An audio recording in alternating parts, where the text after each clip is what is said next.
আমি একবার VIP guest হিসাবে সরকারি সৌদি সরকারের মেহমান হিসাবে গেছিলাম হজে। আমার জন্য আজীবনেরই বললেই দরখাস্ত করলে ওরা মঞ্জুর করে দিবে। ওই যে একবার জেল খাইছে আল্লাহ মানে ই করে দিচ্ছে আর কি। যেদিনকে আমার জেলের বয়স 39 দিন, সেই দিনকে আমি বুঝছি আজকে মনে হয় মুক্তি পাবো। যেদিন 39 দিন আমি বলি না আমি বাইরে হবো না, 40 পুরো হওয়ার পর্যন্ত বাইরে হবো না। যেদিন 40 শেষ 41 দিন আমাকে পুরা রিসিভ দিয়া সৌদি সরকারের পুরা মন্ত্রণালয় রিসিভ দিয়া তারপর বের করে নিয়ে আসছে। এবার তো সৌদির লোকজন আসছে দেখছেন অনেক। যাই হোক বলতেছিলাম, তখন আমার সাথে এই যে আইজি ছিল, এই যে আব্দুল খালেক সাহেবের আগে, তারপরে আইজি পাটোয়ারি সাহেব, জাভেদ পাটোয়ারি সাহেব ছিল, শহীদুল হক সাহেব ওই যে আইজি ছিল, সে কিন্তু আমাদের একই সাথে ছিলাম। শহীদুল হক সাহেব, জাভেদ পাটোয়ারি সাহেব, ওই ডিআইজি মারুফ সাহেব, সচিব তৎকালীন সময় ওই সচিব সাহেব, এরকম বহু ভিআইপি পার্সন ছিলাম আমাদের সাথে। ব্রিগেডিয়ার জেনারেল ছিল কয়েকজন। তা আমাকে একজন প্রশ্ন করতেছে, আমি কথাটা বললাম একজন, একজন প্রশ্ন করতে, হুজুর এই মিনার মধ্যে পড়ে রয়েছে কেন? হ্যাঁ না বসে কামটা 3 দিনের মধ্যে এর পড়ে রয়েছে কেন? এর বই করি কামটা কি? আমাকে মিয়া এইটাই তো হজের হাকিকত।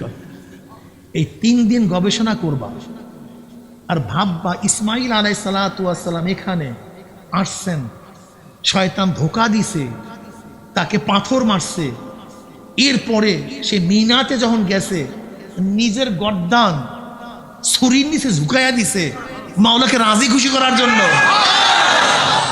এখানে থাকবা, গবেষণা করবা আর ত্যাগ শিখবা, এর জন্য এখানে ভাড়াই দিছে আল্লাহ। বলে এখানে কাম এখানে পড়ে রয়েছে সারাদিন খাই ঘুমা। আমি কাম তো এইটা, গবেষণা করো। এই যে দেখছি বর্তমানে হজে যায় অধিকাংশ মানুষ নামাজ পড়ে।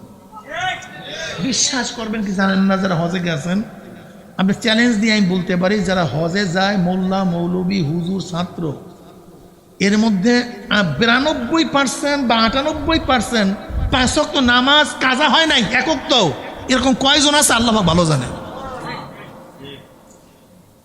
1 ওয়াক্ত নামাজ কাজা হয় নাই, 1 ওয়াক্ত নামাজ কাজা হয় নাই পুরো সফরের মধ্যে কয়জন আছে আমার মাওলা ভালো জানে। অথচ নামাজ ফরজ, হজ কি ফরজ। অনেকে তো যায় নফল। এই যে একবার হরজ পার করার পর বাকি সব কি হয়? সব নফল, সব নফলের জন্য দৌড়াদৌড়ি করে। অথচ ফজর ফরজ তরফ, ফরজ তরফ, বেপর্দা, নামাজ কাজা, যা করে তামসা চক্কর, যা আল্লাহ ছাড়া কেউ জানে না, হজ করতে যায়। আচ্ছা, নফল হজ নামাজ কাজা করিয়া জায়েজ আছে কিনা ওলামায়ে কেরাম ফতোয়া দেন। নামাজ কাজা হবে, নফল হজ করা জায়েজ আছে কিনা এটা ফতোয়া দেন। নামাজ তো ফরজ, ওই নফল হজের চেয়ে কয়েক হাজার গুণ বেশি ফরজ, কয়েক লক্ষ গুণ বেশি ফরজ, কয়েক কোটি গুণ বেশি ফরজ। অথচ নফল হজ করার জন্য যায় বারবার নামাজ কাজা করে, নামাজ কাজা করে, হজ করে। আমি মনে করি তুমি হজ করো নাই, তুমি মানুষকে দেখাবার জন্য আসছো।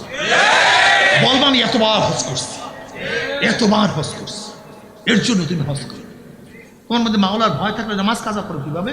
হজে যাও, খালি ঘুমাও আর খাও, হজে যায় নামাজ কাজা। অধিকাংশ হাজি দেখছি, কারণ সৌদি তো আমাদের থেকে পশ্চিম দিকে না, আমরা পূর্ব দিকে না। তা প্লেন যখন আসে পূর্ব দিকে আসে, তখন সূর্য খুব দ্রুত গতিতে ওঠে না? সূর্য ওঠে কোথার থেকে? পূর্ব দিক থেকে। আমরা যত পূর্ব দিকে আসবো তত সূর্য দ্রুত গতিতে উঠবে না? তাই ফজরের সময় আমরা তো ছুটি পুরা পশ্চিম দিক থেকে পূর্ব দিকে, তখন সূর্য উঠতেছে। এই দেখবেন মাত্র শুরু হয়েছে, এর মধ্যে দেখবেন লাল হয়ে গেছে, এর মধ্যে দেখবেন সূর্য উঠে গেছে। আপনি তো সোজা পূর্ব দিকে দৌড়াইতেছেন প্লেন, হিসাবটা বোঝেন না? এখন বোঝেন তো ওই সময় নামাজ পড়া কত কঠিন। হ্যাঁ, যারা আল্লাহওয়ালা, যারা নামাজের পাগল, তারা তো সূর্য দিকে তাকায় থাকে উজু কইরা। কারণ মাত্র হয়তো 10-15 মিনিট সময় পাওয়া যায়, সর্বোচ্চ 5 থেকে 10 মিনিট সময় পাওয়া যায় সবাই সাদেকের পরই। যেমন আমরা সুবে সাদেকের পর পাই কত, 1 ঘন্টা 1.5 ঘন্টা সময় পাই। আর প্লেন যখন পূর্ব দিকে দৌড়াইতে থাকবে তখন আমরা কয় মিনিট পাইবেন বলেন তো? 10 মিনিট সময় পাইতে সর্বোচ্চ। এই সময় উজু করতে হবে, নামাজ পড়তে হবে। তো এর জন্য যে ব্যক্তি নামাজ কাজা না করার নিয়াত করে, সে কি উজু ছাড়া থাকতে পারে? তার চোখে ঘুম আসতে পারে? আমাকে বলেন তো। দেখ ঘুমায় হাজিরা, আঙ্কে আহারে হাজিরে,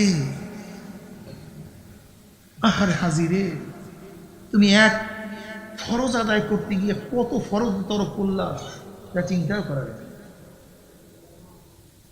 মাওলার ভয় কই, সবই তো। বুখারীর মধ্যে এক রওয়ায়াত আসছে, আল্লাহ পাক কিয়ামতের ময়দানে এক শহীদকে ডাকবেন। শহীদ এদিকে আয়।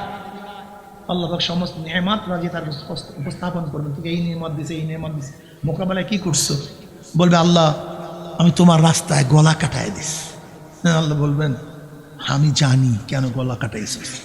তোকে মানুষ যোদ্ধা বলবে, বীর বলবে, তোর আলোচনা গোটা দুনিয়া ছড়ায়া পড়বে। এই মানুষ প্রশংসা করবে, এই প্রশংসা কুড়াবার জন্য তুই গলা কাটাইস। প্রশংসা মানুষ করছে, আমার কাছে কিছু না। এরপর আল্লাহ পাক ওকে ধর, ওর হাত পার মধ্যে শিকাল লাগা, ওর উদ্বুর কর, টানতে টানে জাহান্নামে নিক্ষেপ কর। আল্লাহ পাক আলেমকে ডাকবে। বুখারীর মধ্যে রাওয়ায়াত, আলেম কি করছো? নেয়ামত উপস্থাপন করার পরে বলে আল্লাহ আমি আলেম হইছি। বলে কেন আলেম হইছে? আমি জানি। মানুষ থেকে আলেম বলবে, পীর বলবে, তোর শ্রদ্ধা করবে, তোর প্রশংসা করবে, তুই কারি বলবে, তোর গলার টানে মানুষ তোকে কত প্রশংসা করছে, এর জন্য তুই আলেম কিছু কারি হইস। আমার কাছে কিছু না। আল্লাহ বলো ধর, ওর শিকাল লাগা, ওকে টানতে টানতে হ্যাঁচড়াইয়া জাহান্নামে নিক্ষেপ কর। আল্লাহ পাক সখীকে ডাকবে, সখী কি করছস? বলে আল্লাহ তোমার যেখানে যেখানে পছন্দ সেখানে সেখানে দান করছি। বলে কেন দান করছি? আমি জানি। মানুষ তোকে দানবীর বলবে, দানশীল বলবে। মানুষ বলছে ধর ওকে, শিকাল লাগা, টানতে টান জাহান্নামে নিক্ষেপ কর। এরকম হাজিকে বলবে। থানবী রহমতুল্লাহ আলাই তার কাছে এক হাজিক গেছে।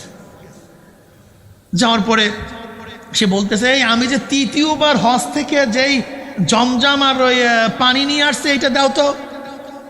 থানবী রহমতুল্লাহ বলে তুমি আবার হজ করে আসো, কারণ তুমি তৃতীয়বার করছো, মানে তুমি 3বার যে হজ করছো এটা জানাবার জন্য বলতে আসো।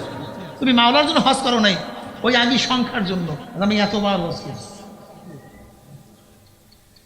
কঠিন মাসালা, খুব কঠিন। এর জন্য ইমাম গাজ্জালী রহমতুল্লাহ কি বলেন, কুল্লু ইনসান হালকা ইল্লাল আলিমুন, ওয়া কুল্লু আলিমুন হালকা ইল্লাল আমিলুন, ওয়া কুল্লু আমিলুন হালকা ইল্লাল মুখলিসুন, ওয়াল মুখলিসুনা ফি খাতারিন আযীম। সমস্ত মানুষ জাহান্নামে চলে যাবে একমাত্র আলেম ব্যতীত। সমস্ত আলেম জাহান্নামে চলে যাবে একমাত্র আমলকারী ব্যতীত। সমস্ত আমলকারী জাহান্নামে চলে যাবে একমাত্র ইখলাস ব্যতীত। এইমাত্র যে বললাম ইখলাস ব্যতীত। সমস্ত মুখলিসরা খুব ভয়ের মধ্যে আছে, না জানি কখন কি হয়ে যায়, না জানি কখন কি হয়ে যায়।